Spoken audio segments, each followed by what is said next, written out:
الحمد للہ رب العالمین والعاقبۃ للمتقین والصلاة والسلام علی سید الانبیاء والمرسلین وعلی آلہ واصحابہ الطیبین الطاہرین اما بعد فاعوذ باللہ من الشیطان الرجیم بسم اللہ الرحمن الرحیم انما یخشی اللہ من عبادہ العلماء صدق اللہ العظیم۔ غوث اعظم بمنے بے سرو ساما مدد قبلہ دین مدد کعبہ ایمان مدد انتظار کرم تست من عینی را اے خدا جو خدا بین و خدا دا مدد بگردہ بے بلا افتاد کشتی ضعیفان و شکستہ رات و پشتی بحق کے خواجہ عثمان ہارون مدد کن یا معین الدین چشتی مدد کن یا معین الدین چشتی مدد کن یا معین الدین چشتی۔ ممبر پر رونق افروز بانی محفل برادر سی قدر پیر سید یاسین باپو قادری مدظ اللہ العالی، حضرت پیر سید مظہر باپو قادری مدظ اللہ العالی، حضرت علامہ مفتی سید سرفراز صاحب، جملہ علماء کرام، عرش مقام، سادات اعظام، حاضرین محفل، پردہ نشین ماؤں اور بہنوں، السلام علیکم ورحمۃ اللہ وبرکاتہ۔ انتہائی احترام و عقیدت کے ساتھ اپنے اور ساری کائنات کے مرکز عقیدت انیس بے کساں چارہ ساز درد منداں، ہم غریبوں کے غم گسار، ہم فقیروں کی ثروت، شہر یار ارم، تاجدار حرم، نوبہار شفاعت، شب اسرا کے دولہا، نوشہ بزم جنت، دانائے سبل، مولائے کل ختم الرسل، خسرو خوباں، سیاح لامکاں، وجہ کن فکاں، در اللہ المکنون، سر اللہ المخزون، عالم ما کانا وما یکون، آب و گل انبیاء، جان و دل اصفیاء، مطلع ہر سعادت، مقطع ہر سیادت، خلاصہ کائنات، فخر موجودات، حضور احمد مجتبیٰ محمد مصطفیٰ، ارواحنا فدا صلی اللہ تعالی علیہ وآلہ وصحبہ وبارک وسلم کی بارگاہ بے کس پناہ میں جس طریقے سے پڑھاؤں بلند آواز سے میرے ساتھ مل کر پڑھیں۔ الصلاۃ والسلام علیک یا رسول اللہ، الصلاۃ والسلام علیک یا نبی اللہ، الصلاۃ والسلام علیک یا حبیب اللہ، وعلی آلک و اصحابک یا نور اللہ، صلی اللہ تعالی علیہ وسلم۔ وہ دانائے سبل، مولائے کل ختم الرسل جس نے، وہ دانائے سبل، مولائے کل ختم الرسل جس نے غبار راہ کو بخشا، فروغ وادی سینہ، نگاہ عشق مستی میں وہی اول وہی آخر، وہی قرآن وہی فرقان وہی یاسی وہی طٰہٰ۔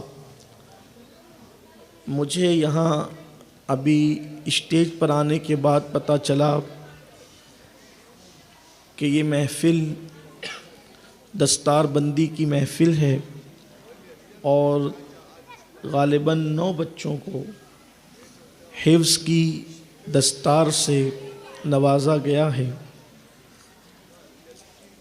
اس لیے کہ یہاں پر ہمارے بھائی برادر ذی قدر یاسین باپو اپنے رفقا اور ساتھیوں کے ساتھ ایک دارالعلوم لڑکوں کا چلا رہے ہیں اور ایک دارالعلوم لڑکیوں کا چلا رہے ہیں، یوں تو بہت سارے کام یہ کر رہے ہیں، لیکن مدرسہ بھی یہ چلا رہے ہیں۔ تو میرے دل میں خیال آیا، چونکہ پروگرام دستار حفظ کے حوالے سے ہے تو گفتگو بھی ہم اسی مناسبت سے کریں۔ اس وقت پوری دنیا کے اندر جو گناہوں کا سیلاب ہے اور نت نئے گناہ جس نے امت مسلمہ کو تباہی کے دہانے پر پہنچا دیا ہے، اگر ایک ایک کر کے ان سارے گناہوں کا ذکر کیا جائے تو میں سمجھتا ہوں کہ رات ختم ہوگی لیکن بات ختم نہیں ہوگی۔ اور چونکہ وقت میں جتنی گنجائش ہے اتنے وقت میں گفتگو پوری بھی کرنا ہے، حالات کی نزاکت کو دیکھتے ہوئے، تو خواتین اور عورتیں جو سن رہی ہیں ان کی بھی توجہ اور آپ کی بھی توجہ کہ جو گناہ پوری دنیا میں جس نے مسلم امہ کو تباہی کے دہانے پر پہنچایا ہے، ان میں سے آپ جھوٹ جیسا گناہ لے لیں۔ جھوٹ کا وبال کیا ہے؟ جھوٹ تو لوگ بول رہے ہیں، جھوٹ گناہ بھی ہے، لیکن جھوٹ کا وبال کیا ہے لوگوں کو نہیں پتا، یعنی علم نہیں ہے، اس لیے جھوٹ بول رہے ہیں۔ لوگ جھوٹی قسمیں کھاتے ہیں، علم نہیں ہے اس لیے جھوٹی قسم کھاتے ہیں، ورنہ اللہ تبارک و تعالیٰ نے جناب موسیٰ علیہ السلام پہ وحی فرمائی کہ موسیٰ اگر میرا کوئی مقرب بندہ بھی میری جھوٹی قسم کھائے گا تو میں اس کی زبان کو جلا کے راکھ کر دوں، اگرچہ اس کے اعمال نیکیوں میں بے شمار ہو، لیکن جھوٹی قسم اللہ کو اتنی ناپسند ہے۔ اور پتہ چلا کہ علم نہیں ہے اس لیے یہ کام ہو رہا ہے۔ تاش کے پتے لے لیں، جوؤں کے اڈے لے لیں، سود اور بیاج کا کاروبار لے لیں، ماں باپ کی نافرمانی لے لیں، جو بھی گناہ آپ دیکھیں، اگر لوگوں کو پتہ ہو، یہ سب کو پتہ ہے کہ گناہ ہے، لیکن اس کا وبال کیا ہے، اس کا عذاب کیا ہے، لوگوں کو اس کا علم نہیں ہے، تو پتہ چلا کہ گناہ اس لیے ہو رہے ہیں کہ لوگوں کے پاس علم نہیں ہے۔ علم اگر ہو جائے تو مجھے اتنا یقین ہے کہ اگر علم ہو جائے تو کم سے کم 60% مسلمان گناہوں کے دلدل سے باہر نکل آئیں۔ علم نہ ہونے کے سبب گناہ ہو رہا ہے۔ آئیے اگر پڑھیں ہم کہ احادیث میں کس گناہ کا عذاب کیا ہے، کس گناہ کا وبال کیا ہے، کس گناہ کی تباہی کیا ہے، کس گناہ کی بربادی کیا ہے، تو ہر ایک کو پڑھنے کی بجائے ہم اتنا کہہ سکتے ہیں جہاں گناہ وہاں فنا، جہاں گناہ وہاں بربادی، جہاں گناہ وہاں تباہی۔ جب گناہ ہوگا تو روزی چھن جائے گی، جب گناہ ہوگا تو عزت چھن جائے گی، جب گناہ ہوگا تو وقار چھن جائے گا، جب گناہ ہوگا تو سکون چھن جائے گا۔ میرے پیارے آقا صلی اللہ علیہ وسلم کے پیارے دیوانوں، مسلمانوں کی تباہی کی سب سے بڑی وجہ، مسلمانوں کی بربادی کی سب سے بڑی وجہ، مسلمانوں کی ذلت کی سب سے بڑی وجہ یہی ہے کہ مسلمان گناہوں میں ڈوب گئے، اور گناہوں میں اس لیے ڈوب گئے کہ ان کے پاس علم نہیں ہے۔ اگر ان کے پاس علم ہوتا تو وہ کبھی گناہ کے قریب نہ جاتے، اس لیے کہ انہیں پتہ ہوتا ہم اس گناہ کے قریب جائیں گے تو اس کا وبال کیا ہوگا، اس کی تباہی کیا ہوگی، اس کی بربادی کیا ہوگی۔ میرے پیارے آقا صلی اللہ علیہ وسلم کے پیارے دیوانوں، مثال کے طور پر آج کل کی کچھ لڑکیاں، سب نہیں کچھ لڑکیاں، اللہ اکبر، غیروں کا ہاتھ پکڑ کر کے بھاگ رہی ہے۔ بہت اخبارات کے اندر آ رہا ہے، فیس بک پر بھی بہت لکھا جا رہا ہے۔ میں کہتا ہوں اگر ان بچیوں کو پتہ ہوتا کہ اللہ اکبر کہ غیروں کے ساتھ بھاگنے کا انجام کیا ہے تو بھاگنا تو دور کی بات ہے، کبھی وہ کسی غیر کے سامنے بے پردہ بھی نہ آتی، بے نقاب بھی نہ آتی، بے حجاب بھی نہ آتی۔ پتہ چلا ساری برائیوں کی جڑ جو ہے وہ علم نہ ہونے کی بنیاد پر ہے۔ اور میرا اللہ ارشاد فرماتا ہے، اگر دوسرے اینگل سے قرآن کی روشنی میں دیکھیں تو اللہ پاک فرماتا ہے انما یخشی اللہ من عبادہ العلماء، کہ بے شک اللہ کے بندوں میں اللہ سے ڈرنے والے اہل علم ہیں۔ علم والے والے ہیں، یعنی علم والوں کے دل میں اللہ کی خشیت ہے، علم والوں کے دل میں اللہ کا خوف ہے۔ میرے آقا صلی اللہ علیہ وسلم کے پیارے دیوانوں، اب آپ مجھے بتائیں، اگر انسان گناہ سے بچتا ہے تو اللہ کے خوف کی وجہ سے بچتا ہے، اور اللہ کا خوف کن لوگوں کے پاس ہے؟ جن کے پاس علم ہے، ان کے پاس اللہ کا خوف ہے۔ اللہ اکبر! دیکھو علم انسان کو کتنی بلندی پر لے جاتا ہے۔ آج مسلمان جہالت کی وادیوں میں بھٹک رہے ہیں، جہالت کی تاریکیوں کے اندر ڈوب چکے ہیں۔ آپ کو پتا ہے آج ہم سب عروج چاہتے ہیں، ترقی چاہتے ہیں، عزت چاہتے ہیں، دولت چاہتے ہیں، شہرت چاہتے ہیں، کامیابی چاہتے ہیں، عزت کی روزی روٹی چاہتے ہیں۔ آؤ آپ کو بتاؤں علم کیا ہے۔ علم وہ ہے جو حضرت آدم علیہ السلام کو مسجود ملائکہ بناتا ہے، یعنی آدم کے سامنے اگر فرشتے جھکے ہیں، اللہ اکبر! آپ ذرا توجہ کریں، علم کی برکت، عبادت کی اہمیت اپنی جگہ ہے، لیکن علم کی اہمیت عبادت سے بھی زیادہ ہے۔ اللہ اکبر! ہزاروں سال سے عبادت کرنے والے فرشتے، ہزاروں سال سے عبادت کرنے والے فرشتے، ابھی جس نے ایک مرتبہ ایک سجدہ بھی نہ کیا ہو، جس نے ایک بار ابھی سجدہ بھی نہ کیا ہو، اس آدم کے سامنے کیوں سجدہ کر رہے ہیں؟ حد تو یہ ہے کہ ابھی آدم نے سجدہ نہیں کیا، صرف پیدا ہوئے ہیں، اور ہزاروں سال سے عبادت کرنے والے، وہ بھی ایسی عبادت کرنے والے کہ جن کو اپنی عبادتوں پہ ناز ہے۔ نحنو نسبح بحمدک ونقدس لک، کہ ہم تیری تسبیح کرتے، تیری حمد کرتے، تیری تقدیس اور پاکی بیان کرتے ہیں۔ ہزاروں سال کے عابدین اگر آدم کے سامنے جھکے ہیں تو کس وجہ سے جھکے ہیں؟ شرط یہ تھی، فرق یہ تھا، فرشتے عابد تھے اور آدم عالم تھے۔ پتہ چلا جب بھی علم آئے گا دنیا تمہارے قدموں میں جھکنے پہ مجبور ہو جائے۔ اگر دنیا کو جھکانا ہے علم چاہیے۔ پہلے ہی دن اللہ نے علم کی اہمیت بتائی، جب فرشتے لاجواب ہوئے ہیں، لاجواب ہوئے ہیں تو جھکے ہیں۔ اسی طرح کوئی نہیں جھکتا جس قوم کو بیچاروں کو وضو کرنے کا طریقہ نہیں، جس قوم کو بیچاروں کو نماز پڑھنے کا طریقہ نہیں، وہ قوم کیا کسی کو اپنے پاس جھکا سکے گی؟ علم سے کورے، علم سے آری، زمین پہ اپنے وجود کو بھاری کر چکے ہیں۔ علم وہ ہے جو آدم کو مسجود ملائکہ بناتا ہے، علم وہ ہے جو حضرت سیدنا یوسف علیہ السلام کو مصر کے قید خانے سے، مصر کی جیل سے نکال کر مصر کی بادشاہت عطا کرتا ہے۔ علم وہ ہے جس نے حضرت یوسف کو بادشاہ بنایا، علم وہ ہے جس نے حضرت سلیمان علیہ السلام کو بادشاہ بنایا، علم وہ ہے اللہ اکبر جس کی برکت سے اللہ اکبر ہم نے ستاروں پر کمندے ڈالنے کی بات کی، سورج کی شعاؤں کو گرفتار کرنے کی بات کی، ہم نے دنیا کو علم کی خیرات دی، لیکن آج ہم علم سے دور ہیں۔ آج ہم نے سب سے زیادہ عبادت پہ توجہ دی، عبادت اہم ہے، لیکن جس علم کے بغیر عبادت ہوگی تو وہ عبادت نہ ہوگی، وہ فجیتی ہوگی۔ اسی لیے کہ ہمارے بزرگوں نے فرمایا بے علم کے عبادت کرنے والا مسخرہ شیطان ہے۔ شیطان اس کے ساتھ ایسے کھیلتا ہے جیسے ہاتھ میں رسی لے کر لوگ کٹ پتلی کے ساتھ کھیلتے ہیں۔ علم کی ضرورت کس کو ہے؟ اب ذرا یہاں دھیان دینا، میں علم کی طرف بڑھنا چاہتا ہوں، اس لیے کہ وقت بہت مختصر ہے، بہت لمبی نہیں ہو سکتی، لیکن توجہ، آپ سب کی توجہ۔ علم کی ضرورت کس کو ہے؟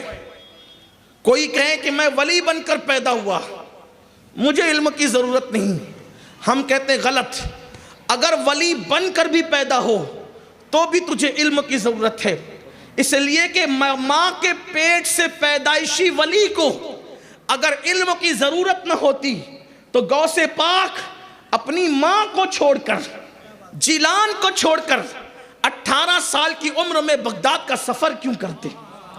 جو ماں کے پیٹ سے ولی بن کر پیدا ہوا انہوں نے بھی علم کے لیے وطن کو چھوڑ دیا۔ اس کا مطلب اہمیت کتنی ہے؟ چلے اگر کوئی یہ سمجھے معاذ اللہ کہ ابھی غوث پاک کی ولایت ماں کے پیٹ سے تھی تو، لیکن اس منزل پر نہ تھی، اس مقام پر نہ تھی۔ کس مقام پر؟ جس مقام پر ہونی چاہیے۔ کشف، کرامات، اس طریقے کی اگر کوئی باتیں کرے تو آج یہ میں آپ کو بتاؤں اللہ اکبر، کس کس کو علم کی ضرورت ہے؟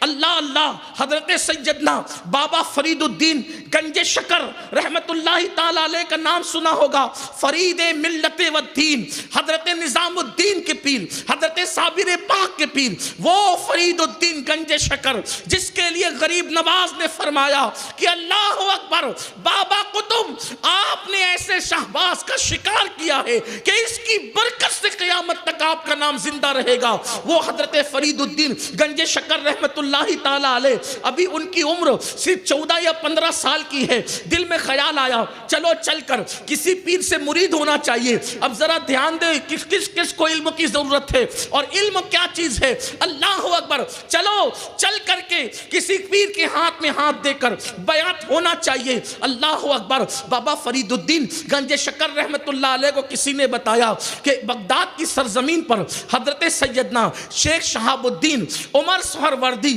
بہت بڑے اللہ کے ولی ہیں، اور شیخ شہاب الدین عمر سہروردی اتنے بڑے ولی تھے کہ میرے مرشد غوث پاک نے کہا تھا، شہاب الدین عراق کی سرزمین پر تیرے بعد تجھ جیسا ولی اب قیامت تک پیدا نہیں ہو سکتا، تو وہ آخری شان والا ولی ہے، اب تیرے بعد ایسی شان والا ولی قیامت تک بغداد میں پیدا نہیں ہوگا۔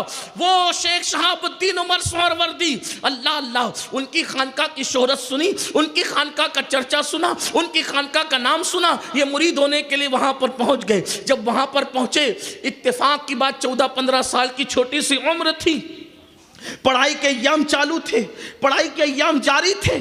ایسے میں کسی نے کہا کہ یہ خانقاہ ہے، چلتے چلتے وہاں گئے تو دیکھا کہ کھانے کا وقت تھا، کھانے کا ٹائم تھا، دسترخوان لگا ہوا تھا، سب لوگ ہاتھ دھل کے بیٹھ چکے تھے۔ حضرت شیخ شہاب الدین عمر سہروردی نے بابا فرید کو دیکھا، پہچان گئے کون آیا ہے، اس لیے کہ ولی کو ولی پہچانتا ہے۔ بیچاروں کو کیا خبر، بھٹیاروں کو کیا پتا کہ جوہر کسے کہتے ہیں، ہیرے کی پہچان جوہری کو ہوتی ہے، سونے کی پہچان سنار کو ہوتی ہے۔ بابا فرید کو دیکھا، ایک نظر میں پہچان گئے کہ فاروق اعظم کا یہ بیٹا آنے والا جس کا شجرہ نسب سیدنا عمر ابن خطاب سے ملتا تھا۔ کہا کہ شہزادے بیٹھو، آپ بھی ہاتھ دھو، کھانا کھاؤ، باتیں بعد میں ہوگی۔ بابا فرید بیٹھے، بڑے بڑے اہل علم وہاں پہلے سے موجود تھے۔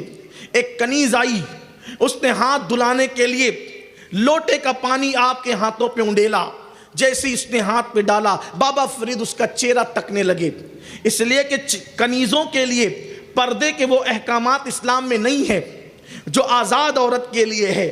اس کی تفصیل آپ قرآن کی تفسیر میں پڑھ سکتے ہیں۔ چہرے پہ نظر پڑی، وہ پانی ڈالنے لگی، بابا فرید پانی کہاں سے ہاتھ دھوتے رہے، ایک لوٹا، دوسرا لوٹا، تیسرا لوٹا، وہ پانی پہ پانی ڈالتی رہی، ہاتھ دھوتے رہے، اس کا چہرہ تکتے رہے۔ لوگ ایک دوسرے کو کونیاں مارتے تھے، کنکھیوں سے اشارے کرتے تھے، یہ لو جناب جنہیں ہاتھ دھونے کا سلیقہ نہیں، وہ اتنے بڑے پیر سے مرید ہونے کے لیے چلا آیا ہے۔ لیکن حضرت شیخ شہاب الدین عمر سہروردی جان گئے معاملہ کیا ہے، قصہ کیا ہے۔ جب وہ ہاتھ دھل چکے تو حضرت شیخ شہاب الدین نے کھانے سے پہلے کہا، شہزادے مسعود یہ بتاؤ کہ پانی اتنا ضائع کرنا جائز نہیں ہے ہاتھ دھلنے میں، اور آپ نے بہت لوٹے ضائع کر دیے، آپ نے ایسا کیوں کیا؟ تو شیخ شہاب الدین عمر سہروردی سے بابا فرید کہتے، سرکار اگر بے ادبی معاف ہو تو بات عرض کروں؟ کہا فرمائیں۔ تو عرض کیا، سرکار جب یہ آپ کی کنیز ہاتھ دھلانے کے لیے آئی اور اس کی پیشانی پہ میری نظر پڑی تو میں نے لوح محفوظ پر اس کی لکھی ہوئی تقدیر کو پڑھ لیا۔ 14 یا 15 سال کی عمر کی بات ہے، بابا فرید کی پڑھ لیا، اور اس پر لکھا تھا کہ یہ عورت جہنم میں جائے گی۔ مجھے خیال آیا اتنے بڑے پیر کی خانقاہ میں خدمت کر رہی ہے اور پھر یہ جہنم میں جائے گی، تو حضور مجھے اس پر رحم آیا، اور اس سے زیادہ آپ کی خانقاہ کے تقدس کا خیال ہوا کہ کہیں خانقاہ بدنام نہ ہو جائے کہ برسوں لوگ خدمت کر کے بھی جہنمی رہتے ہیں۔ تو میں ہاتھوں سے ہاتھ نہیں دھل رہا تھا، اس کی تقدیر کو دھل رہا تھا۔ اس وقت تک ہاتھ دھلتا رہا جب تک کہ اس کی تقدیر کو جگمگا نہیں دیا۔ حضرت شیخ شہاب الدین کہتے ہیں، بیٹے ابھی تو مرید بھی نہیں ہوئے، اس مرتبے پر کس نے پہنچایا؟ تو فرماتے اس مقام پر میری ماں کی تربیت نے پہنچا۔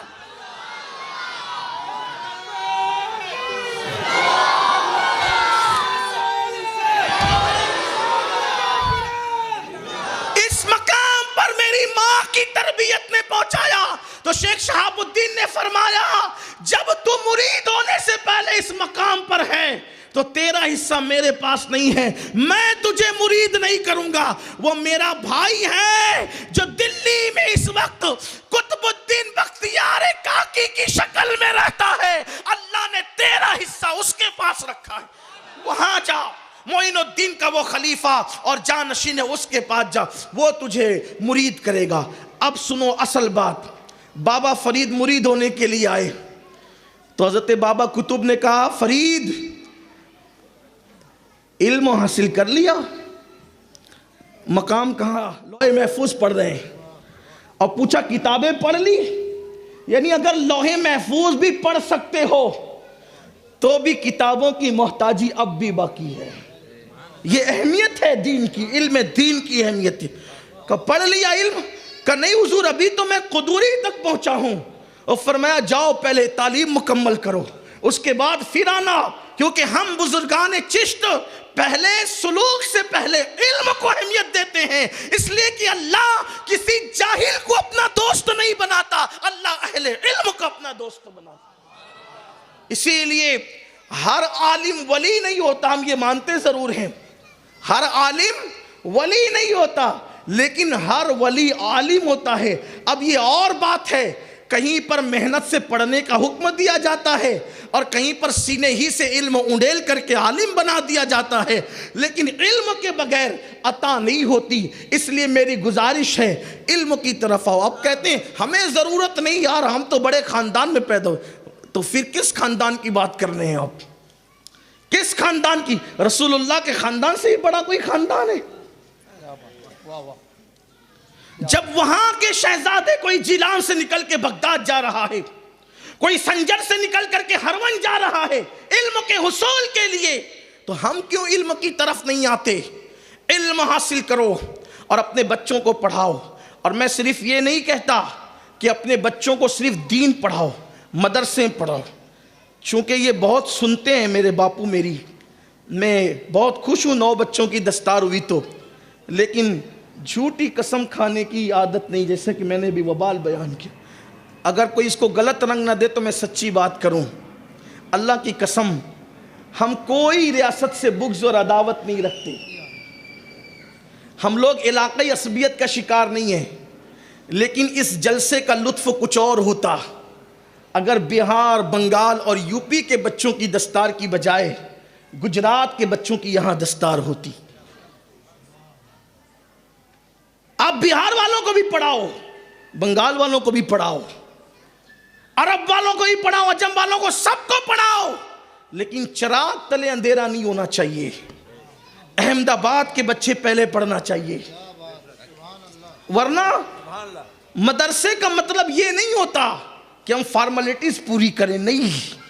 الحمدللہ سنی دعوت اسلامی کے ہمارے جتنے ادارے ہیں ہر صوبے کے بچے ہیں، لیکن 80% بچے ہمارے یہاں مقامی ہوتے ہیں، اور ہم لوگوں سے یہ کہتے ہیں چندہ دے کر جان نہیں، چندہ لے کر جان نہیں چھوڑیں گے، چندہ دو یا مت دو، ہمیں چندے کے طور پہ اپنے بچے دو، 5 سال کے لیے بچہ تم ہمیں دو، تم ان پڑھ دو گے، ہم اس کو تراش کر عالم کی شکل میں واپس کریں گے، لے نہیں جائیں گے، واپس کریں گے۔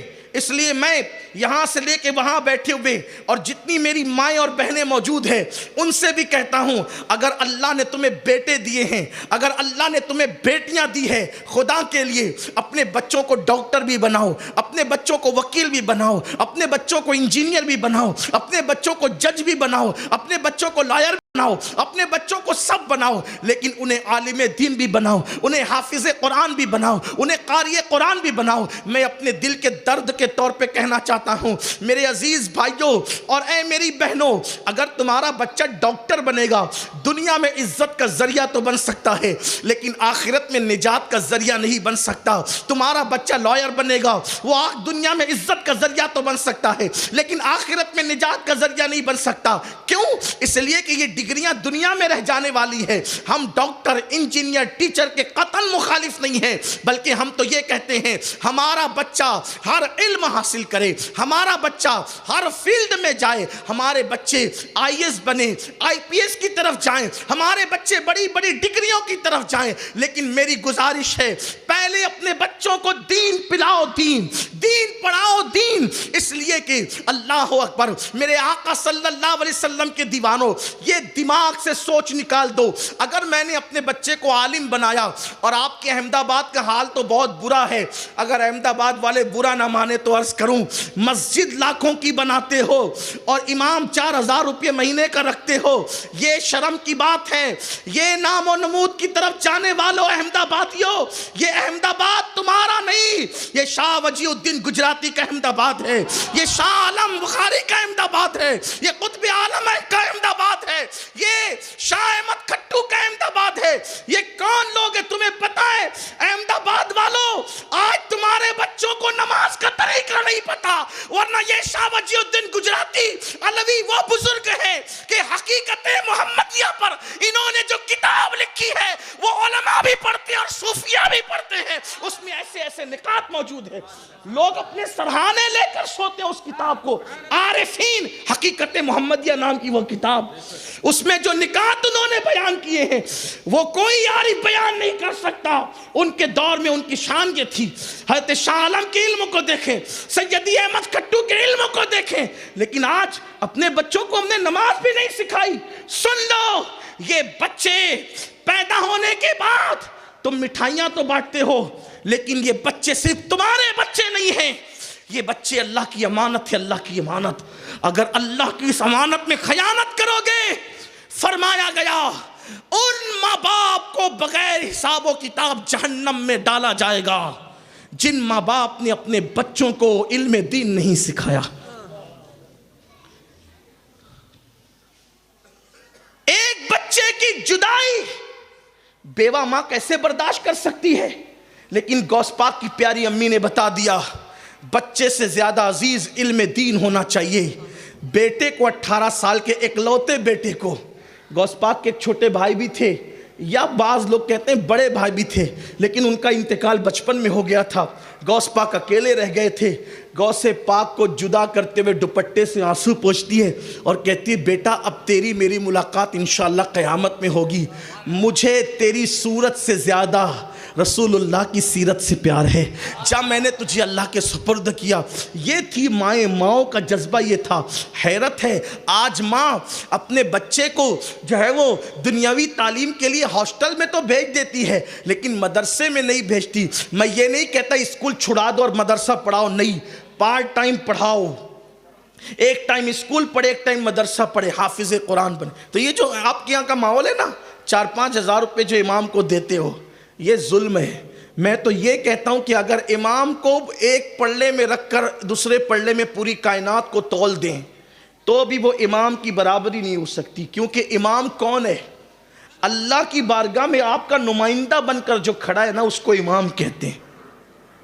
کوئی قدر نہیں ہے. جج کو دیکھ کر کھڑے ہوں گے, وکیل کو دیکھ کر کھڑے ہوں گے, امام کو دیکھ کر گلی کا رستہ بدل دیتے ہیں.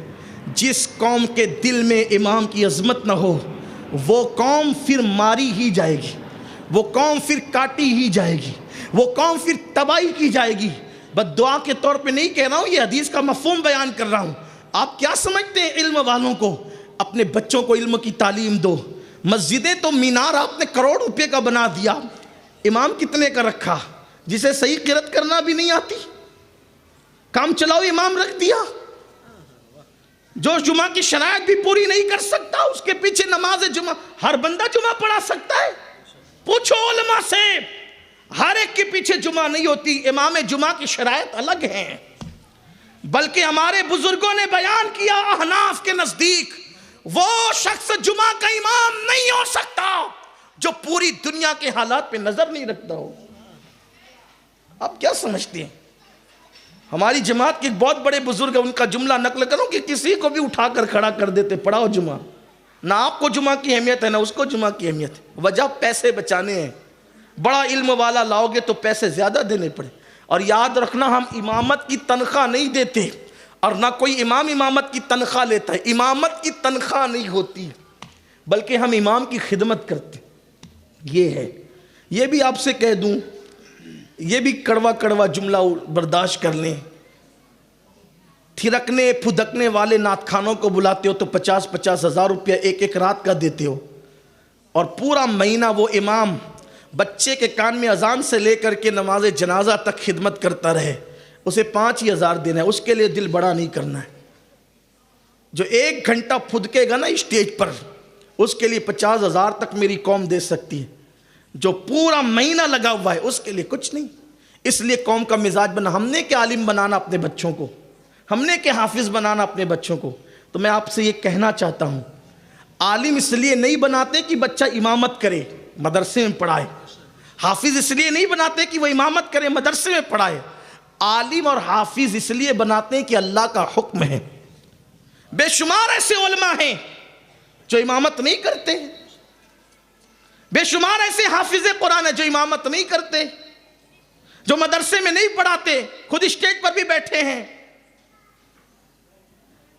عالم اس لیے بناتے ہیں کہ اگر ایک بندہ خاندان میں عالم بن جاتا ہے تو وہ اپنے خاندان کے 700 لوگوں کو جنت میں لے کر جائے گا. 700 لوگوں کو. اور وہ تو خاندان کے لوگ ہوں گے, اور جو باہر کے لوگ ہوں گے ان کا حال یہ ہوگا, اگر کسی نے عالم کو گلاس بھر کر پانی دیا ہوگا یا استنجا کے لیے ڈھیلا دیا ہوگا تو وہ عالم اس کو بھی اپنے ساتھ جنت میں لے کر کے جائے گا. یہ ہے عالم کی شان. اس لیے اپنے بچوں کو عالم بناؤ, کم سے کم ایک بچہ. تو جو بچہ 700 کو جنت میں لے جا کر ان کی آخرت سنوار سکتا ہے, کیا وہ عالم دنیا کے اندر آپ کے گھر کا ماحول نہیں سنبھال سکتا؟ لیکن یاد رکھنا, ہمارے یہاں اب سنیں عالم کون ہے. بڑی معذرت کے ساتھ یہ بھی تھوڑی کڑوی ہے. ہمارے یہاں جب بھی اسٹیج لگتا ہے تو کہتے ہیں کہ عالم کے چہرے کو جس نے دیکھا اس نے حضور کے چہرے کو دیکھا, جس نے عالم سے مصافحہ کیا اس نے حضور کے چہرے حضور سے مصافحہ کیا. یہ حدیث بالکل ہے, لیکن وہ ہم لوگوں کے چہرے نہیں ہیں. یہ بڑی معذرت کے ساتھ جو 5 سال 8 سال 10 سال مدرسوں میں پڑھے ان کے چہرے نہیں. اس لیے کہ عالم اور پڑھے لکھے میں فرق ہے. عالم میں اور پڑھے لکھے میں فرق ہے. جو ڈگری لے کر دنیا کمائے, جو ڈگری لے کر بدعملی کا شکار ہو, جو ڈگری لے کر برائیوں میں مبتلا ہو, بے عمل ہو, بد عمل ہو, بد عقیدہ ہو, وہ پڑھا لکھا تو ہے, وہ عالم نہیں ہے. پھر عالم کون ہے؟ تو قرآن خود کہتا ہے انما یخشی اللہ من عبادہ العلماء. عالم وہ ہے جس کے دل میں اللہ کا ڈر ہے, قدم بعد میں اٹھتا ہے, پہلے سوچتا ہے کہ میرا یہ اٹھنے والا قدم اللہ کو راضی کرے گا کہ ناراض کرے گا. وہ عالم ہے, اس کا چہرہ دیکھو تو مصطفیٰ جان رحمت کا چہرہ دیکھنے کا ثواب مل جاتا. اس کے پیچھے نماز پڑھو تو مغفرت ہو جائے. بلکہ واللہ ان کے پیچھے پڑھی جانے والی نمازی بھی سدھر جاتے. ان کے پیچھے جو نماز پڑھے نمازی بھی سدھر جاتے ہیں عالم کے پیچھے. حدیث پاک کا مفہوم ہے جس نے عالم کے پیچھے نماز پڑھی گویا اس نے رسول اللہ کے پیچھے نماز پڑھی. وہ کون سا عالم؟ جس کا دل اللہ کے خوف و خشیت کا گنجینہ ہے. ایک لڑکی سے ایک نوجوان کو پیار اور محبت ہو گئی, اور وہ دور تھا میرے نبی کے جانشین دوم سیدنا عمر ابن خطاب کا. مطلب یہ مرض نیا نہیں ہے پیار محبت کی, یہ لعنت جو ہے وہ نئی نہیں, یہ پرانی ہے. ہاں, لڑکے ہمیشہ ہی سے منچلے رہے ہیں, ہنسنے کی بات نہیں, یہ تو تباہی کے دہانے پر ہے. پیار سے اتنا ہی سینہ ابل رہا ہے تو اپنی ماں سے کیوں پیار نہیں کرتے؟ اپنے باپ سے اتنے پیار کرنے والے ہو گئے. کچھ لوگ تو یہ کہتے ہیں کہ ہم جو لوگ پیار کرنے سے نفرت کرتے ہیں ہم ان کو جلا دیں گے اور ان کو مار دیں گے اور ان کو گولی سے اڑا دیں گے. پیار سے کسے نفرت ہے؟ جھوٹے. اگر تجھے پیار ہی ہوتا تو جس نے 2 سال تک دودھ پلایا اس سے پیار کیوں نہیں کرتا؟ مولانا پیار کا دشمن نہیں ہے, اصل پیار کرنے والا تو مولانا ہی ہے. لیکن تجھ میں اور اس میں فرق یہ ہے, اللہ والوں میں اور نفس پرست میں فرق یہ ہے کہ تم نفسانیت کے لیے کسی کو چکر میں لا کے اس کو پیار کا نام دیتے ہو، اور جن لوگوں کو واقعی پیار ہے وہ دودھ پلانے والی ماں سے پیار کرتے ہیں، وہ دودھ ساتھ پینے والی بہن سے پیار کرتے ہیں، وہ اپنے باپ سے پیار کرتے ہیں جس کو جنت کا دروازہ کہا گیا ہے، وہ اپنے علماء سے پیار کرتے ہیں، وہ نبی کی اولاد سے پیار کرتے ہیں، وہ قرآن سے پیار کرتے ہیں، اسلام سے پیار کرتے ہیں، شریعت سے پیار کرتے ہیں۔ پیار اس کا نام ہے۔ پیار سے کون جلتا ہے؟ جو آپ جلانے اور مارنے کی بات کرتے ہیں۔ یہ جو تم گرفتار ہو یہ نفسانیت، بہرحال دور نہیں جاتا تو وہ لڑکی سے ایک لڑکے کو پیار ہو گیا، اس نے خط لکھ کے کہا کہ آپ سے شادی کریں گے۔ اس لڑکی نے جواب دیا یہ شادی کی بات تو ابھی نہیں ہوگی، ایک شرط ہے شادی سے پہلے کہ 40 دن تک، کتنے دن تک؟ 40 دن تک تمہیں امیر المومنین فاروق اعظم کی اقتداء میں 5 وقت کی نماز پڑھنی ہوگی۔ سبحان اللہ۔ اگر تم ان کے پیچھے 40 دن نماز پڑھو گے تو پھر دیکھا جائے گا۔ اب وہ آپ جانتے ہیں نا کہ مرتا کیا نہیں کرتا۔ کتنے یہاں عاشقان زار موجود ہیں کہ جن پر بھی ایسی کیفیت گزری ہوگی کہ پھر شرط آئی تو سب پوری کی، وہ بھی بیچارہ پوری کرنے کے لیے تیار ہو گیا، اور اس نے کہا کتنی چھوٹی سی شرط ہوتا ہے کہ 40 دن نماز پڑھنا ہے۔ کہاں؟ مسجد نبوی کے اندر امیر المومنین کی اقتداء میں۔ 1 دن 2 دن 4 دن 10 دن 20 دن 40 دن گزرے، اب وہ لڑکا آیا نہ اس کا خط آیا نہ اس کا پیغام آیا، کچھ نہیں آیا۔ اب اس نے خود خط بھیجا کنیز کے حوالے سے، کہا کیوں 40 دن پہلے تو بڑی پیار کی باتیں کرتے تھے، آج کیا ہوا؟ کہا عمر کے پیچھے نماز پڑھ لی تو دل میں وہ عشق مصطفیٰ پیدا ہوا کہ اب کسی کی ضرورت ہی محسوس نہیں ہوئی۔ یہ تھے علم والے، یہ تھے علماء۔ تو اپنے بچوں کو علم کی طرف لاؤ، انہیں انجینئر بھی بناؤ، ڈاکٹر بھی بناؤ، ٹیچر بھی بناؤ، علم بھی دو۔ اب کتنا اچھا ہوگا نا کہ جو لڑکا IAS ہوگا وہ حافظ قرآن ہو کر کے تراویح بھی پڑھائے گا۔ کتنا خوبصورت ماحول لگے گا کہ جو عالم ہوگا وہ ہندوستان میں جج کی کرسی پر بھی بیٹھا ہوگا۔ کیا وہ کسی پر ظلم کرے گا؟ کیا وہ زیادتی کرے گا؟ آپ یہ نہیں کہیں کہ میں سنہری خواب دکھا رہا ہوں، ہتھیلی پر جنت دکھا رہا ہوں، نہیں، یہ آج سے 100 سال پہلے 150 سال پہلے ہو چکا ہے، اور کہا گیا ہے کہ تاریخ اپنے آپ کو دہراتی ہے، تاریخ اپنے آپ کو دہراتی ہے، تاریخ اپنے آپ کو دہرائے گی۔ میری قوم کے جوانوں، عاشقان مصطفیٰ، صرف تم بیدار ہو جاؤ، کسی اور کی مدد کی ضرورت نہیں ہے۔ مسلمان دل پہ لے لے، مسلمان بیدار ہو جائے، تاریخ اپنے آپ کو دہرائے گی۔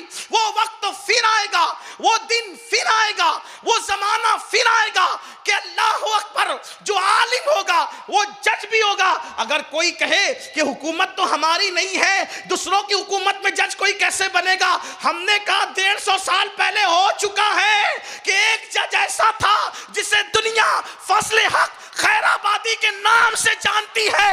انگریزوں کی حکومت میں وہ عدالتوں میں فیصلہ بھی کرتے تھے، اور جب اذان ہوتی تھی تو مسجد میں آ کے نماز بھی پڑھاتے تھے۔ ہو چکا ہے یہ، لیکن کرنا ہے یہ اپنے شوق کو کم کرو۔ جتنا گٹکا کھا کر کے تھوک دیتے ہو، اگر اتنے پیسوں کو ایجوکیشن کے راستے میں استعمال کرو گے اپنے بچوں کو بہت پڑھا سکتے ہو۔ یہ میری مائیں اور بہنیں بیوٹی پارلر کی جو نظر کر دیتی ہے اپنے پیسوں کو، اگر وہ بچا لیں، کوئی ضروری ہے ہر شادی میں نیا کپڑا ہونا چاہیے، کوئی ضروری ہے ہر فنکشن میں نیا کپڑا ہونا چاہیے؟ ایک ماں باپ صرف 10 سے 15 سال اپنی خواہشات پہ کنٹرول کر لیں اور یہ عہد کر لے مجھے اپنے بچوں کو پڑھانا ہے، مجھے اپنے بیٹے کو پڑھانا ہے، پھر دیکھو آپ کا بچہ پڑھے گا کہ نہیں پڑھے گا۔ آؤ ماں کی بات آئی ہے، اب میں ماؤں سے توجہ چاہتا ہوں، دائیں بائیں پردے میں بیٹھی ہوئی میری بہنوں کی توجہ چاہتا ہوں۔ دیکھو جتنے بھی اولیاء اللہ گزرے ہیں، اکثر بڑے بڑے اولیاء ان کے باپ دنیا سے رخصت ہو گئے، جب وہ ننھے سے بچے تھے ان کے باپ دنیا سے رخصت ہو گئے، اور پھر ماؤں نے ان کو پڑھایا، محنت سے پڑھایا، کوششوں سے پڑھایا۔ آج تو بہت راحتیں ہیں، آج تو اللہ اکبر مدد کرنے والے لوگوں کی ایک بڑی ٹیم ہے، آج تو مدد کرنے والی بڑی بڑی تنظیمیں ہیں، بڑے بڑے ادارے ہیں۔ اس وقت ایسا نہیں ہوتا تھا۔ جانتے ہیں آپ، ایک نام ہے حضرت سیدنا محبوب الہی نظام الدین اولیاء کا نام، نظام ملت و الدین۔ حضرت نظام الدین اولیاء کہتے ہیں میرا بچپنا تھا، میرے والد کا انتقال ہو گیا، حالات بگڑ گئے، حالات خراب ہو گئے، ہمارے یہاں کئی کئی دن تک چولہا نہیں جلتا تھا۔ دیکھو ماں کی تربیت بھی کیا ہے، اگر آج بچے بھوکے ہو تو عورتیں اپنے بچوں کو روڈ پہ لے کر نکل جاتی ہے، میرا شوہر مر گیا ہے میری مدد کرو۔ لیکن اللہ اکبر، غیرت کا عالم کیا ہے، حیا کا عالم کیا ہے۔ بے پردہ گھومنے والی میری بہنوں، اگر تم بیوہ ہو چکی ہو تو آبرو کا سودا تو نہ کرو، زندگی گزارنے کا سلیقہ موجود ہے، زندگی گزارنے کا طریقہ موجود ہے۔ بلکہ معاذ اللہ اب تو یہ بھی ہوتا ہے، اگر طلاق ہو گئی یا شوہر کا انتقال ہو گیا تو اللہ اکبر پھر یہ بھی کیا جاتا ہے کہ غربت کی چکی میں پسنے کے بعد غربت کو بہانہ بنا کر کے آبرو کا سودا کیا جاتا ہے۔ کبھی اس سے ملا جا رہا ہے، کبھی اس سے ملا جا رہا ہے۔ میں یہ نہیں کہتا کہ غریب عورتیں ایسا کرتی ہے، سب غریب عورتیں ایسی نہیں ہوتی، زیادہ تر غریب عورتیں تو ایسی ہوتی ہے جو آج بھی بزرگوں کے نقش قدم پر ہے، لیکن چند کی وجہ سے پورا معاشرہ بدنام ہے، اور پھر کہتے ہیں کیا کریں، بچوں کی فیس دینا ہے، بچوں کی پڑھائی کا انتظام کرنا ہے، آبرو تو بیچنی ہی پڑے گی۔ کیا محبوب الہی کی امی جان جو اپنی وقت کی رابعہ تھی، جو اپنی وقت کی ولیہ تھی، محبوب الہی کہتے ہیں کئی دن تک ہمارے گھر میں چولہا نہیں جلتا تھا، اللہ اکبر، لیکن ماں کبھی میری یہ نہیں کہتی تھی کہ نظام الدین ہم فاقہ کریں گے، ہم فاقے سے رہیں گے۔ واللہ جب فاقے کا دن آتا تھا تو میری ماں کہتی تھی بیٹا نظام الدین آج ہم اللہ کے مہمان ہیں۔ جب ماں کہتی تھی کہ اللہ کے مہمان ہیں، میں سمجھ جاتا تھا کہ آج فاقہ ہے۔ جب کئی دن تک کے کھانا مسلسل ملتا اور ماں کے جملے میں اتنی لذت تھی، آج ہم اللہ کے مہمان ہیں، آج ہم اللہ کے مہمان ہیں، تو جب کئی دن تک کھانا ملتا اور گھر میں فاقہ نہیں ہوتا تو میں بڑی معصومیت سے پوچھتا امی ہم اللہ کے مہمان کب بنیں گے، ہم اللہ کے مہمان کب بنیں گے۔ اس ماں نے چرخہ کاٹ کر محبوب الہی کو پڑھایا، بھوکے رہ کر محبوب الہی کو پڑھایا۔ جب قدوری ختم ہو گئی تو حضرت نظام الدین اولیاء کے استاد نے کہا بیٹے محمد احمد تمہاری دستار کرنی ہے، دستار۔ تو کہا حضور دستار میں کیا ہوتا ہے؟ کہا دستار میں بچے کے سر پہ بزرگ لوگ امامہ باندھتے ہیں، بزرگ لوگ امامہ باندھتے ہیں، اور جتنے علماء آتے ہیں ان کو کھانا کھلایا جاتا ہے، یہ دستار کی رسم ہے۔ تمہاری امی سے کہنا انتظام کرے۔ کس شان سے کس غیرت سے زندگی گزر رہی تھی، استاد کو بھی نہیں معلوم تھا کہ نظام الدین کے گھر کے حالات کیا ہے، اس لیے کہا کہ تمہاری امی سے کہنا انتظام کرو علماء کا، دستار خرید کے لاؤ، ہم آئیں گے علماء کو لے کر دستار باندھی جائے گی۔ ماں سے جا کے کہا نا امی میری دستار ہے۔ ہائے ہائے، استاد نے کہا کہ امامہ اور علماء کی دعوت۔ ماں نے کہا بیٹا تمہارے استاد سے چند مہینوں کی مہلت لے لو، چند مہینے کی مہلت لے لو، کیونکہ اپنی اتنی حیثیت نہیں کہ ہم بازار سے دستار خرید کے لائیں، تو دن کو چرخہ کاتا کروں گی اور رات کو تمہاری دستار میں خود جو ہے وہ تیار کروں گی، اس کو بوندوں گی، میں اس کو اپنے ہاتھ سے تیار کروں گی، اتنے دن کے لیے ٹائم لے لو۔ اور علماء کی جہاں تک دعوت کا سوال ہے اس کے لیے بھی پیسے چاہیے، تو پیسے ہم اکٹھا کریں گے پھر دعوت دیں گے۔ استاد کو جا کر کے کہا، استاد نے کہا دستار کا وقت آ گیا، تاخیر کیوں کرتے ہو؟ آخر کار کسی ذریعے سے پتہ چل گیا کہ اللہ اکبر پیسے دعوت کے لیے نہیں ہے، تو استاد نے جتنے پیسوں کی کمی تھی وہ پوری کی، اور حضرت محبوب الہی کے سر پہ وہ دستار باندھی گئی جو ان کی امی نے اپنے ہاتھ سے بنا تھا، اپنے ہاتھ سے تیار کیا تھا۔ اس درد اور اس کرب کے ساتھ غریبوں نے اپنے بچوں کو پڑھایا۔ یہ جو لنگڑا لولا بہانہ ہے نا کہ ہم غریب ہیں مولانا نہیں پڑھا سکتے، آج تو یہ بہانہ ہی نہیں ہونا چاہیے۔ اتنے بڑے بڑے مدرسے موجود ہیں جہاں فری میں پڑھائی ہو رہی ہے، پھر بھی لوگ نہیں پڑھاتے۔ اس وقت پڑھائی اس وقت بہت زیادہ مشکل تھی، پھر بھی بچوں کو پڑھایا جاتا تھا۔ اچھا ایک خاص بات، غریب یہ کہہ کر کے کہتا ہے کہ میں اپنے بچوں کو نہیں پڑھا سکتا کہ غریب ہوں، امیر اپنے بچوں کو مدرسے میں بھیجنا نہیں چاہتا، جبکہ تاریخ یہ ہے، تاریخ کہ غریبوں نے بھی اپنے بچوں کو پڑھایا اور امیروں نے بھی اپنے بچوں کو پڑھایا، بلکہ بادشاہوں نے بھی اپنے بچوں کو پڑھایا، اور صرف پڑھایا نہیں بلکہ خود پڑھے بھی۔ اس مجمع میں کتنے میرے بھائی ایسے ہوں گے جنہیں قرآن پڑھنا نہیں آتا، لیکن وہ یہ کہہ دیتے یار بچپنے میں کھیل کود کی، بڑی وہ کی، گڑی غفلت کی، ٹائم نہیں تھا، ایسا نہیں تھا، ویسا۔ اب نہیں پڑھ سکتے۔ کیوں نہیں پڑھ سکتے؟ جب 40-50 سال کی عمر میں کمپیوٹر سیکھ سکتے ہو تو اللہ کی کتاب کیوں نہیں سیکھ سکتے؟ 40-50 سال کی عمر میں جم جا سکتے ہو تو اللہ کے گھر میں اللہ کی کتاب سیکھنے کے لیے کیوں نہیں آتے؟ 40-50 سال کی عمر میں انگلش اسپیکنگ کورس کرنے جاتے ہو تو اس کے لیے کیوں نہیں آتے؟ اور ہمارے یہاں علم سیکھنے کی کوئی عمر نہیں ہے۔ ہمارے نبی نے فرمایا اطلب العلم من المہد الی اللحد، ماں کی گود سے لے کر قبر میں جانے تک علم حاصل کرتے رہو۔ ہمارا پورا زندگی کا سفر علم اور علم اور علم ہی ہے۔ طالب علم بن کر زندگی گزارو، اس لیے کہ طالب علم کی شان یہ ہے کہ طالب علم جس قبرستان سے گزر جاتا ہے اللہ 40 دن کے لیے اس قبرستان سے اپنے عذاب کو اٹھا لیا کرتا ہے۔ آؤ سیکھو، ٹائم نکالو۔ اگر 1 گھنٹہ دیا نا اچھے عالم اور اچھے قاری کو، قرآن سیکھ لو گے اور سیکھ سکتے ہو۔ نہیں مولانا، نہیں باپو، بہت مصروفیت ہے۔ کیا ہے؟ بزنس ہے۔ آپ بزنس ہی ہے نا، بادشاہ تو نہیں ہے نا۔ اگر بادشاہ چاہے تو بادشاہ بھی سیکھ سکتا ہے قرآن۔ بزنس سنبھال کر نہیں، صرف بادشاہت سنبھال کے بھی سیکھ سکتا ہے۔ کیا ہندوستان کی تاریخ نہیں پڑھی؟ ایک دن اورنگزیب عالمگیر کے دونوں بیٹے اعظم اور معظم دونوں حافظ قرآن ہو گئے، تو اورنگزیب نے اپنے بیٹوں کو کہا جاؤ دادا کو سلام کرو۔ یہ اورنگزیب بھی بیچارے بڑے مظلوم ہیں، جس بیٹے کا اتنا ادب و باپ کے حوالے سے کہ بیٹے حافظ قرآن بنتے ہیں اور باپ کو سلام کرنے آتے تو کہتے پہلے مجھے نہیں اپنے دادا کو کرو۔ جو اتنا ادب کرتا تھا اپنے باپ کا، اسی پر الزام رکھ دیا تاریخ نے۔ اس نے تو اپنے باپ کو قید کر دیا تھا، قتل کر دیا تھا۔ واہ صاحب، کیا دن دکھایا اچھے لوگوں کو، بدنام ہی کیا۔ جھوٹ ہے، مکر ہے، فریب ہے، مکاری ہے۔ اورنگزیب کا ایک ہی قصور ہے کہ وہ دیندار تھا، اسی لیے بدنام کیا، ورنہ اکبر کو اکبر اعظم کہتے ہیں، اکبر دی گریٹ کہتے ہیں۔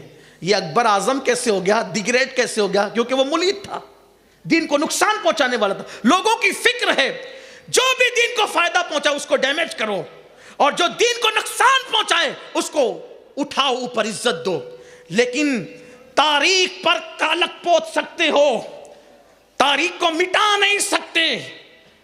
مشک پہ پیرا بٹھا سکتے ہو، مشک کی خوشبو پہ پیرا نہیں بٹھا سکتے۔ پھول کو قید کر سکتے ہو، پھول کی خوشبو کو قید نہیں کر سکتے۔ واقعی وہ اورنگزیب تھا جو اپنے ماں باپ کا بڑا فرما بردار وفادار تھا۔ کچھ سیاسی معاملات ضرور تھے، لیکن اورنگزیب جب خط لکھتا ہے اپنے باپ کو تو کن القابات سے لکھتا ہے؟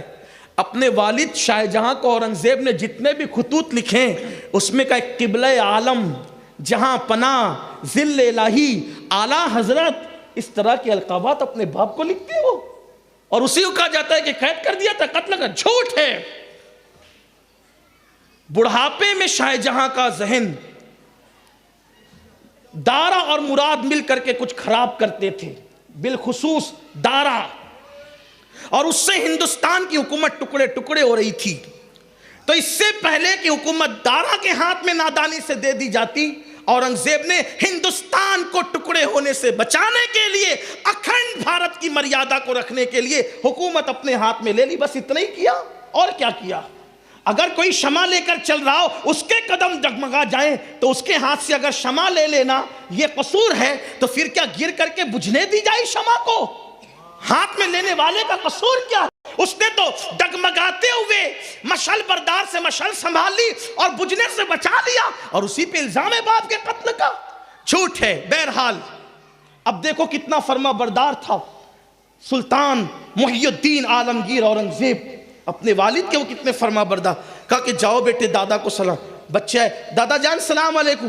بیٹے آج عید ہے؟ نہیں دادا، آج ہم نے قرآن حفظ کر لیا ہے۔ بادشاہ کے بیٹوں نے، بادشاہ کے پوتوں نے، مغل شہزادوں نے قرآن حفظ کر لیا ہے۔ کہا بیٹا جاؤ جاؤ یہاں سے. خوشی تو ہے لیکن اس سے زیادہ خوشی اس وقت ہوتی کیونکہ حدیث پاک ہے جس کا بیٹا حافظ قرآن ہوتا ہے اللہ اس کے باپ اور اس کی ماں کو قیامت کے دن وہ تاج پہنائے گا جس تاج کی روشنی سے پورا محشر میسر منور ہو جائے گا اور مستنیر ہو جائے گا. کاش میرا بیٹا حافظ ہوتا تو مجھے زیادہ خوشی ہوتی. یہ سعادت تو تیرے باپ کو ہے, جاؤ اپنے باپ کو سلام کرو. بچے آئے, منہ اتر گیا, چھوٹے چھوٹے تھے. دادا نے کیا کہا دادا کہتے ہیں یہ تو تمہارے باپ کی سعادت ہے, مجھے کیا ملنا ہے. میرا بیٹا بھی حافظ ہوتا تو یہ سعادت مجھے بھی ملتی. اورنگزیب اس کے بعد پھر باپ سے ملنے نہیں گئے, 6 مہینے تک ملنے نہیں گئے. 6 مہینے کے بعد ملنے گئے, کہا السلام علیکم ابا جان. کہا بیٹے آج سلام کی کوئی خاص وجہ؟ کہا ابا آپ نے کہا تھا نا جس کا بیٹا حافظ ہوتا ہے اس کے باپ کو قیامت کے دن تاج ملے گا, حضور کا فرمان ہے, اور آپ کا بیٹا حافظ نہیں. لیجئے اب آپ کا بیٹا بھی حافظ قرآن ہو کر کے آیا ہے, اور 6 مہینے میں حکومت سنبھالتے ہوئے میں نے قرآن مقدس پورا یاد کر لیا ہے. جب حکومت سنبھال کر پورا قرآن یاد کیا جا سکتا ہے تو بزنس سنبھال کر کے کیوں یاد نہیں؟ میں تو حفظ کی بات ہی نہیں کر رہا ہوں, میں تو دیکھ کے پڑھنے کی بات کر رہا ہوں. صحیح قرآن پڑھ لو اور سن لو. سب کی کتاب پڑھ رہے ہو, ذرا رب کی کتاب بھی پڑھو. یہ ایک کتاب ایسی شان والی کتاب ہے جس کو پکڑنا عبادت, جس کو چومنا عبادت, جس کو دیکھنا عبادت, جس کا احترام کرنا عبادت, جس کی تعظیم کرنا عبادت, جس کا احترام کے لیے ہٹ جانا اپنی جگہ سے وہ بھی جنت میں جانے کا ذریعہ. ایک بادشاہ تھا, بادشاہ مر گیا, بہت لوگوں پہ ظلم کیا تھا اس نے. مرنے کے بعد کسی نے خواب میں دیکھا وہ جنت کے باغوں میں ٹہل رہا ہے. کہا رے تو بڑا ظالم تھا. بادشاہ کا نام یاد آ رہا ہے لیکن لوں گا نہیں, اس لیے کہ نام لینے میں مجھے بڑی دقت ہوتی ہے کیونکہ حقائق لوگ سننا نہیں چاہتے. جتنی سن لیتے ہیں وہ بھی چہرے پہ ناگواری کے ساتھ اتنی بول دیتا ہوں, جس کو سننے کے متحمل ہی نہیں, اس لیے نام نہیں لینا چاہتا. تو کہا کہ تو نے تو بڑے ظلم کیے, تو جنت میں کیسے؟ تو بادشاہ نے کہا ایک دن سفر میں تھا, ایک کمرے میں مجھے ٹھہرایا گیا, اس کی طاق میں پیروں کی طرف قرآن رکھا ہوا تھا اور پورے گھر میں ایک ہی طاق تھا, اس میں قرآن تھا. میں نے پیر پھیلائے چارپائی پر, سفر میں تھا, میری نظر پڑی قرآن, پیر سمیٹ لیے, صاحب خانہ کو بلایا اور بلا کر کہا قرآن ہے؟ ہاں قرآن ہے. اس کی طرف پیر جا رہے, حالانکہ اوپر تھا, پیر جا رہے اس کی طرف. تو کافر کوئی بات نہیں, قرآن اٹھا کر لے کر چلے جاتے, آرام سے سو جائیے. کہا واللہ میری وجہ سے قرآن جائے گا گھر سے, میری وجہ سے قرآن جائے گا گھر سے؟ نہیں, میری وجہ سے قرآن نہیں جائے گا, قرآن کی وجہ سے میں کمرہ خالی کروں گا کیونکہ یہ اللہ کی کتاب ہے. قرآن جہاں تھا وہیں رہے گا, میں کمرہ خالی کروں گا. اور اس نے خالی کیا, جب مرا تو میرے اللہ کی طرف سے ندا آئی, تو نے میری کتاب کی عزت کی, اسی دن میں نے تیرے سارے گناہوں کو معاف کر دی. یہ اللہ کی کتاب کی قدر کی برکت ہے. ڈاکٹر اقبال کہتے ہیں جو قوم قرآن کو تھام لیتی ہے, یہ کتاب وہ ہے کہ اپنے تھامنے والے کو کبھی گرنے نہیں دیتی. توجہ کرنا, جس کتاب کا گرنا مسلم امہ کو پسند نہیں, توجہ ہے آپ کی, جملے پر دھیان دیں, جس کتاب کا گرنا مسلمانوں کو پسند نہیں, اس کتاب کو تھامنے والے کا گرنا اللہ کو کیسے پسند آ سکتا ہے؟ پکڑو کتاب کو, تھامو کتاب کو, اللہ کی کتاب کی طرف آؤ. اور یہ وہ کتاب ہے جس سے رشتہ جوڑنے والا کبھی ذلیل نہیں ہوتا. تو اپنے بچوں کو قاری بناؤ, عالم بناؤ, حافظ بناؤ.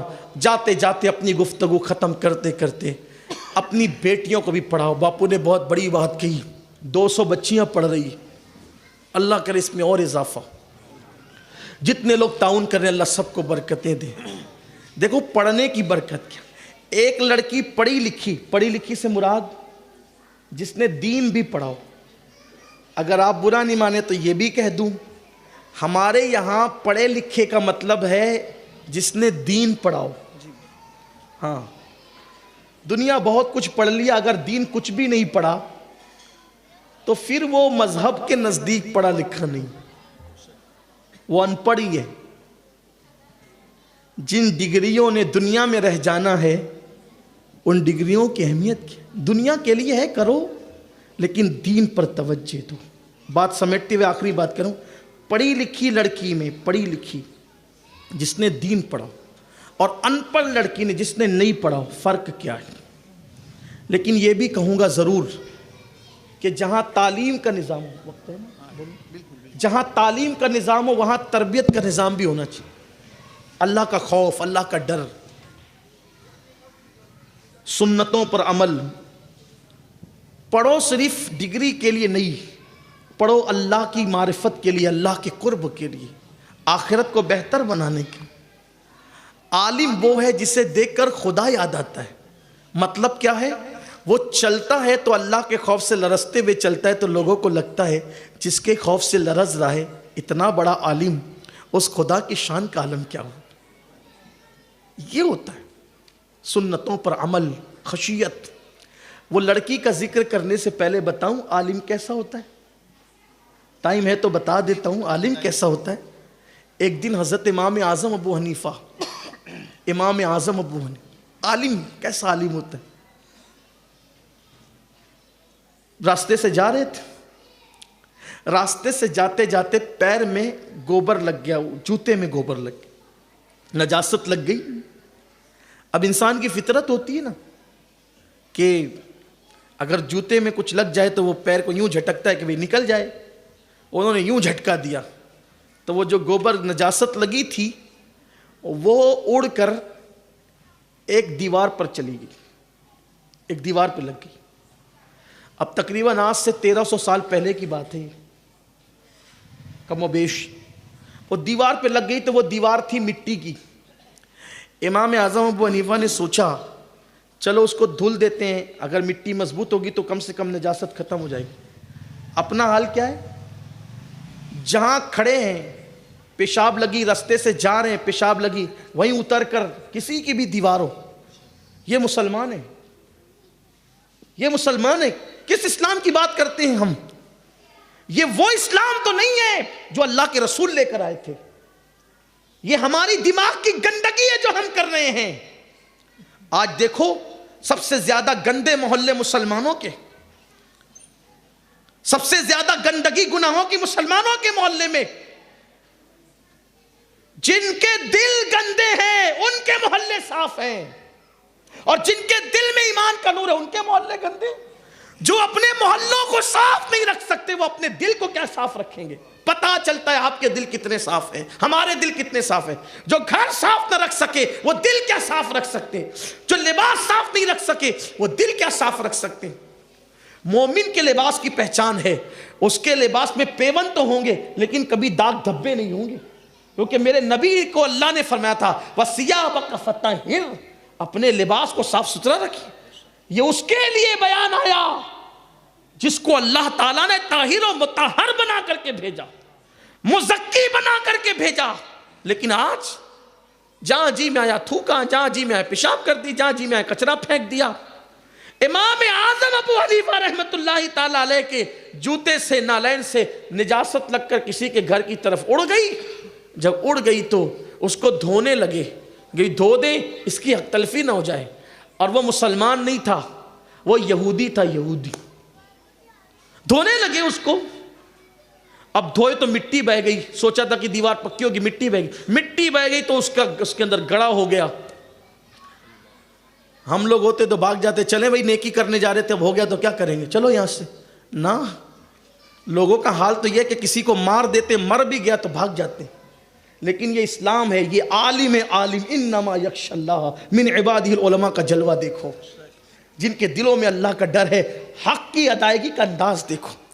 یہ نہیں کہ یہودی کی ہے, کافر کی ہے, یہ نہیں. گڑا ہو گیا. جب گڑا ہوا اس کے دروازے پہ دستک دی. اتفاق سے اس نے کئی 100 درہم امام اعظم سے قرض لے رکھا تھا. دروازے پہ دستک دی, اس نے دروازہ کھولا تو ڈر گیا.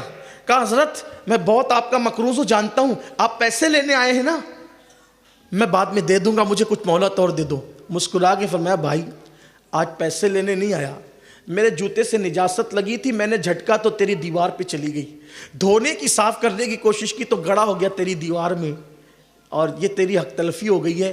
جتنا قرضہ تجھ پہ باقی ہے میں وہ سارا قرضہ تجھے معاف کرتا ہوں، تو میری اس غلطی کو معاف کر۔ یہ علم والوں کی شان، اہل علم کی شان یہ ہے، یکش اللہ کا جز۔ یہاں تو نہ کسی کے دل کا خیال ہے ہمیں، نہ کسی کا، نہ اپنی خود کی آخرت کا خیال۔ اور پڑھے لکھوں میں اور جاہلوں میں فرق یہ ہے، علم والوں میں، اللہ والوں میں اور ہم میں فرق یہ ہے۔ تو کہہ رہا تھا کہ ایک لڑکی تھی، اور وہ بھی بادشاہ کی لڑکی، ایک بہت بڑے بادشاہ تھے، کرمان کے بادشاہ، شکار کا بہت شوق تھا۔ ایک دن شکار کرنے کے لیے نکلے، کوئی اللہ کا فقیر مل گیا، اور اللہ کے فقیر نے کان میں کہہ دیا، بادشاہ اسی لیے دنیا میں آئے ہو کہ شکار کرتے رہو گے، مرنا نہیں ہے؟ اب ہم لوگوں میں اور اللہ والوں میں فرق یہی ہے، ہم لوگ 1.5 گھنٹہ چیخ پکار کے بولیں، گلا بیٹھ جائے، لیکن کسی کی زندگی نہیں بدلتی۔ لیکن اللہ والوں کا ایک جملہ سیدھا دل پر اثر کرتا، زندگی بدل جاتی۔ انہوں نے کان میں کہا، مرنا نہیں ہے، شکار کے لیے آئے۔ کاش کہ آج میرا بھی یہ جملہ کسی کے دل پہ اللہ کرے اثر کر جائے۔ نماز کے وقت میں گھروں میں بیٹھنے والوں، مرنا نہیں ہے۔ تاش کے پتے کھیلنے والوں، مرنا نہیں ہے۔ داڑیاں مڈا کر گٹروں میں پھینکنے والوں، مرنا نہیں ہے۔ لڑکیوں پر پاپ کی نظر ڈالنے والوں، مرنا نہیں ہے۔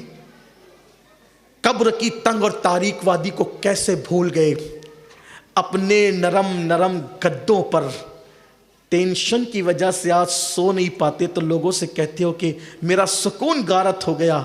کل جب گناہوں کی آگ قبر میں بھڑکائی جائے گی تو وہاں کسے پکارو گے، کس کو مدد کے لیے بلاؤ گے؟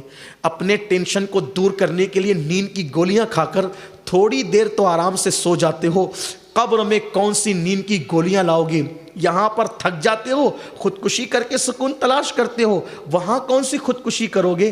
حالانکہ دنیا میں بھی خودکشی جائز نہیں ہے، اسلام میں خودکشی حرام کر دی گئی ہے۔ اللہ اکبر۔ مرنا ضرور ہے میرے بھائیوں، مت ظلم کرو کسی پر، مت ظلم کرو اپنے آپ پر، ایک رات وہ ضرور آئے گی۔ عیاشیوں کی راتوں میں رت جگے کرنے سے پہلے یہ ضرور سوچ لینا، قبر کی بھی پہلی رات آنی ہے۔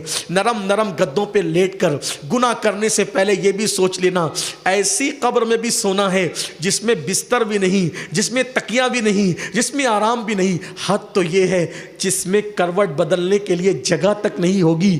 اگر اللہ ناراض ہے تو قبر جہنم کے گڑھوں میں سے گڑا ہوگا، اور اس کو راضی کر لیا، زندگی کا مقصد سمجھ لیا، تو پھر قبر اتنی بڑی ہوگی، جہاں تک نظر جائے گی وہاں تک قبر کشادہ کر دی جائے گی، اور جنت کا بستر بچھا کر کے سلا دیا جائے گا۔ آؤ آؤ، اس دنیا میں ہمیشہ نہیں رہنا، ہم دنیا میں مسافر کی طرح ہے۔ یہ دنیا قیام گاہ نہیں ہے، یہ دنیا سرائے فانی ہے، جگہ جی لگانے کی دنیا نہیں ہے، یہ عبرت کی جا ہے، تماشا نہیں ہے۔